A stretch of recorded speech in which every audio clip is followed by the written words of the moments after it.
આજે મકર સંક્રાંતિનો તહેવાર છે, ત્યારે હિન્દુ સંસ્કૃતિમાં આ તહેવારનું શું મહત્વ હોય છે તેના પર બીકે ન્યૂઝ ચેનલનો વિશેષ અહેવાલ। મકર સંક્રાંતિ એ ભારતનો કૃષક તહેવાર છે। ભારત અને એશિયાના અન્ય દેશોમાં પણ આ દિવસને પાકની લણણી સાથે જોડવામાં આવ્યો છે। સૂર્ય એક રાશિમાંથી બીજી રાશિમાં સ્થાનાંતર કરે તેને સંક્રાંતિ કહે છે। આ પ્રમાણે વર્ષમાં કુલ 12 સંક્રાંતિઓ હોય છે, પરંતુ સૂર્ય ધનુ રાશિમાંથી મકર રાશિમાં સ્થાનાંતર કરે ત્યારે ઉત્તરાયણ શરૂ થાય છે, કારણ કે આ સમયે સૂર્ય પૃથ્વીની આજુબાજુની પોતાની પરિભ્રમણ દિશામાં પણ પરિવર્તન કરી થોડોક ઉત્તર દિશા તરફ ખસે છે।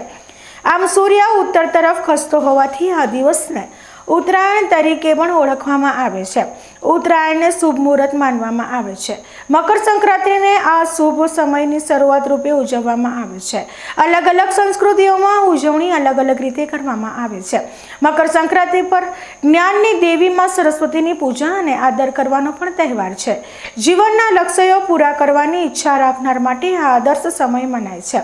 મકર સંક્રાંતિનો મહત્વપૂર્ણ સમય પરિવર્તનનો, જૂનું ત્યજી અને નવું અપનાવવાનો સમય છે।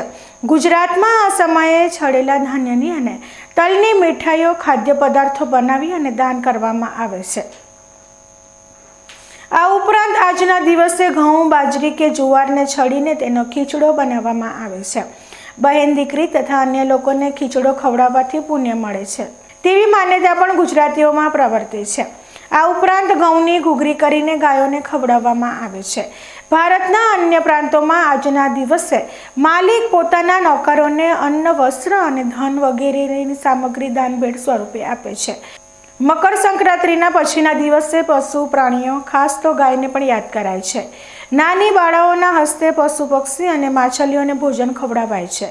આ દિવસે યાત્રા પ્રવાસ કરવા અનુચિત મનાય છે, કારણ કે આ દિવસે કુટુંબ પરિવારના મિલન અને પરિવાર માટે સમર્પણનો છે। આ દિવસે ગુરુજનો પોતાના શિષ્યોને આશીષ આપે છે।